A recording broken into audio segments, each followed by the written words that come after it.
So today we're going to take a look at Mech versus Big, because Mech, who are formerly Gambit, played an insane map on Split, which is actually Big's map pick. And I think this might be the best performance I've seen on a single map from any team so far in the VCT. And it's also extra exciting because Mech are also playing Defo here on the Neon, and they use Neon really well, which again is something that we haven't really seen across an entire map.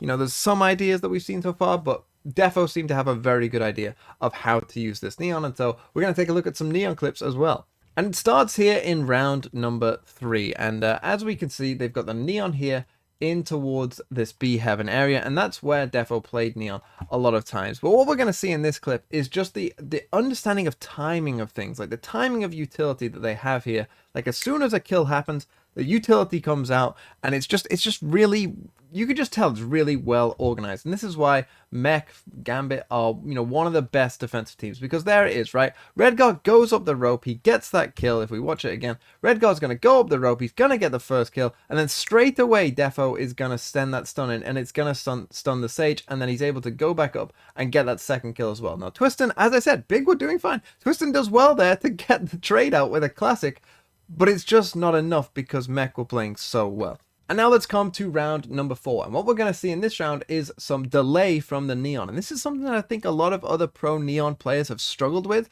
is what do you do when multiple people come running at you?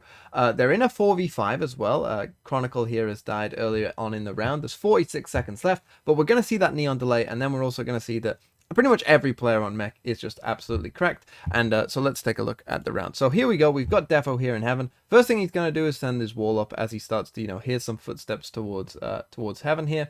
But then it's these stuns, right? Because of this tight, compact area, these stuns mean there is no way that you can get through, right? And so that's a really handy advantage. Now, as Twiston and Nats are kind of, in this duel here, what we're going to get is Big eventually are going to decide to go back towards A, as you can see. But the problem that they've got is that Redguard is going to ult, and as I mentioned, all of the Mech players are pretty cracked, and so he's going to end up finding 3 kills there. But in the meantime, if we go back whilst that was all happening, what's really important is as this play towards A starts to come in, we need to watch what happens with the Neon, because the Neon is able to get here just in time, because Twiston's able to kill Nats, right? And so as Twiston comes around this corner, though, the Neon is just there in time to manage to find that other kill as well. And again, it just shows, that they had used Neon and understood what Neon could be used for on this map. It was a little higher than I have seen before. And so now let's look at the very next round, where again we're going to get some pressure towards this B Heaven, and again Neon is going to come in even more important here.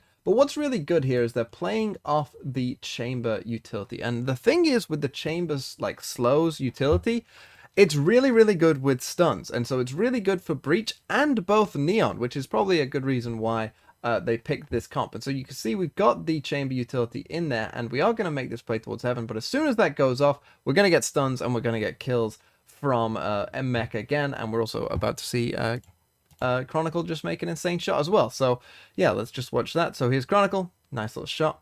That's what you expect at this point, but there you go, right? Off goes the trap, and then straight away you're dead. You're just dead. You're straight up dead.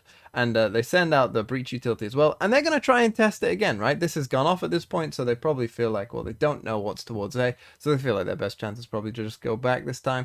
But again, the exact same thing is going to happen. We get the Neon stun. God B feels like he has to push with it, well, Defo gets a bit unlucky with the timing of the amount of stun that Twiston has there, and he ends up dying.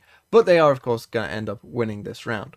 And now let's come to round number 8, because what we're going to see here is a really cool little setup. Straight off, we're going to get Redguard knifing mid there, and that's really important because, of course, this knife means that it's going to push people back away from the knife, because you don't want to get caught by it, of course, and that's going to allow Redguard to just set up behind this little box here. And as we run this forward a bit, what we're going to get is we're going to get Shados breach ulting off Redguard's contact. So obviously they don't really expect Redguard to be there, but even if they did, they're going to get breach ulted as soon as that happens anyway. So we see a stun. I mean, Chronicle also just happens to get a kill there as well. But Azan here, of course, has no idea. And then as soon as he finds contact, the breach ult comes out and they get another kill. Now, Big try and react to that, you know, with their own breach ult to try and save their players, but it doesn't work. Whilst this is going on, we get this neon wall across mid here to help out Redgar in case there was anyone else here that, you know, could have swung around the corner or whatever and maybe come out of this side instead. So we get that neon wall, and then what happens here is really interesting because I initially thought here that God B got caught by his own flash. He did not, because I had to go back and check if Redgar used a flash in time. Redgar did use a flash in time, and that flash allowed him to get into that bottom position, and then they triple swing it, and then it's like, what do you do? It was everything that they did was just impeccable. And now let's watch round number 10, because this is the other thing about Mech, is that all of their players can just absolutely pop off at any point, particularly this man Chronicle, because what's going to happen? What does Aslan do against this? Because Chronicle just does that. He runs, charges through a smoke, finds a kill, and he's out before you can even see him.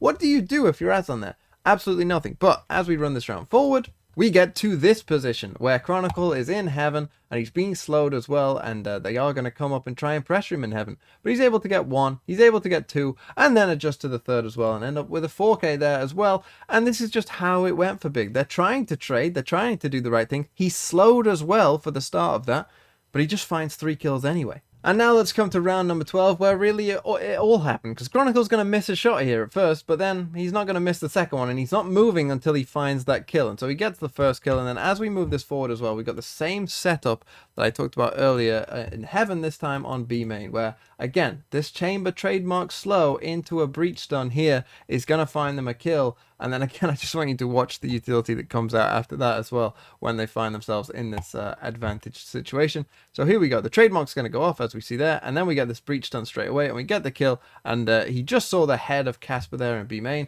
So we're going to get an Astrosuck, a stun. He is just able to avoid the stun, but obviously the breach aftershock came out as well to make sure he couldn't get past that. And it was just an absolute slaughter. Look at that. I mean, it's just an absolute slaughter, and I don't know what you're meant to do. And Twiston again finds himself in a 5v1 that, again, he is not going to be able to win. But now let's quickly come to the attacking side. There wasn't many attacking rounds, of course, but again, Big won the pistol, and this time they converted the second round as well. So yeah, in this 11-4, they won both pistol rounds as well, so keep that in mind. But here we go. What we're going to see here is a great Neon attack, and we need to keep our eye on both Chronicle and the Neon here of Defo, because we're going to get this KO knife in towards Heaven again, and again that's going to have the same effect where these players are going to be pushed back slightly, and we're going to get Neon go zoom. And so let's see Neon go zoom, and it's not actually going to go perfect here for Defo, but there he goes, he's off, and he sends in that stun, and he dashes in, and he's unlucky there to not catch Aslan. But again, Aslan and these players were actually doing pretty well, and he dies. But there is Chronicle ready to trade it straight away, because this is what I mean, where everything was just perfect. Where Defo is putting this much pressure on here and creating such chaos for anyone in the middle of the map, that Chronicle knows he can find the timing and perfectly times it to be able to be in this position and trade the kill straight away. And then guess what? Because it's Chronicle, if we just take a look at the map and keep your eyes on him, he's going to also find that second kill as well. I have no idea. We didn't get to see what that kill looked like, but he's able to get it. I don't know how, but he is. And so yeah, the man just has an absolute sixth sense of where people are going to be. And then we've got Nats here on this big lurk as well, whilst now they go towards A, because of course, you know, they've killed multiple players towards A. We're going to get Nats doing what he does best and just lurking across the map as well, and finding another kill for free. And this is just what it was. And this was an absolute domination from start to finish. And Mech right now, honestly, they look like the best team in the world. And I'm not even sure it's close if they play like this.